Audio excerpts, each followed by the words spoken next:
এটা টিচাৰৰ ট্ৰেইনিং এটা আমি আয়োজন কৰিছিলোঁ।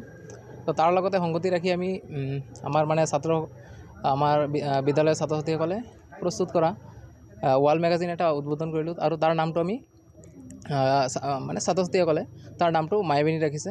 আৰু যিহেতু আমি সকলোৱে গম পাওঁ যে আমাৰ মৰমৰ কণ্ঠশিল্পী জুবিন গাৰ্গ ডাঙৰীয়া আৰু নাই, তো তাৰ স্মৃতিতে আমি ৱাল মেগাজিনখনৰ নামাকৰণো যে মায়াবিনী ৰাখিছোঁ, যাতে আমি এই নামটো বা এই শব্দটো দেখা পালে যাতে আমাৰ মনত এই জুবিনদাৰ নামটো স্মৰণ হয় বা তাৰ যিবিলাক আমাৰ সৃষ্টিকলা আছে এই গোটেইবিলাক যাতে আমাৰ মনলৈ আহে। তো সেই কাৰণে আমাৰ ছাত্ৰ ছাত্ৰীসকলক এইটো কাৰণে বিশেষ ধন্যবাদ দিব লাগিব, কাৰণ আমি প্ৰথমবাৰৰ বাবে কৰিছোঁ। যদিও ইয়াত কিবা হয়তো চাগে ভুল ত্ৰুটি আছে, তো এইটো ক্ৰেডিটটো বিশেষকৈ আমাৰ ছাত্ৰ ছাত্ৰীসকলক দিব লাগিব।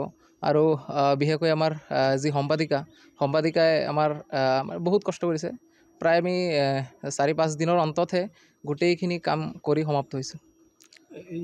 মেগাজিনৰ ভিতৰত কি মেগাজিনৰ ভিতৰত বিশেষকৈতো আমি নামাকৰণটো কৰিছোঁ মায়াবিনী বুলি।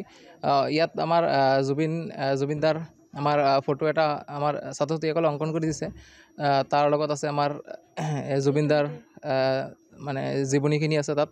তাৰপিছত আমাৰ ইয়াত G20 ছাব্বিৰৰ আমাৰ যি ইণ্ডিয়াত হৈছিলে, তো সেই তাৰ বিষয়ে অলপ দিয়া আছে। তাৰপিছত আমাৰ পৰিৱেশ প্ৰদূষণ আছে তাত। তাৰপিছত আমাৰ কিছুমান মলিকুলছৰ বিষয়ে তাত লিখা আছে, যেনেকৈ ইথিন, ৱাটাৰ, তাৰ সংকেতবিলাক দিয়া আছে। আৰু অন্যান্যবিলাকো তেনেকুৱাকৈ ছাত্ৰ ছাত্ৰীয়ে নিজে লিখা কবিতা, তাৰ নিজৰ কিছুমান এক্সপিৰিয়েঞ্চ সেইখিনি শ্বেয়াৰ কৰা আছে। কিছুমান মহৎ ব্যক্তিৰ বিষয়ে তাত দিয়া হৈছে। আৰু ছাত্ৰ ছাত্ৰীসকলে এইখিনি পঢ়িলে সেইসকলৰ পঠন কৌশলটো বিকাশ হোৱাৰ লগতে সিহঁতে পৰৱৰ্তীত এইবাৰ যেনেকৈ হৈছে ইয়াতকৈ অহাবাৰ চাগে ইয়াতকৈ আৰু বেছি ভাল হ'ব, কাৰণ প্ৰত্যেকৰে নিজৰ নিজৰ চিন্তাধাৰা থাকে।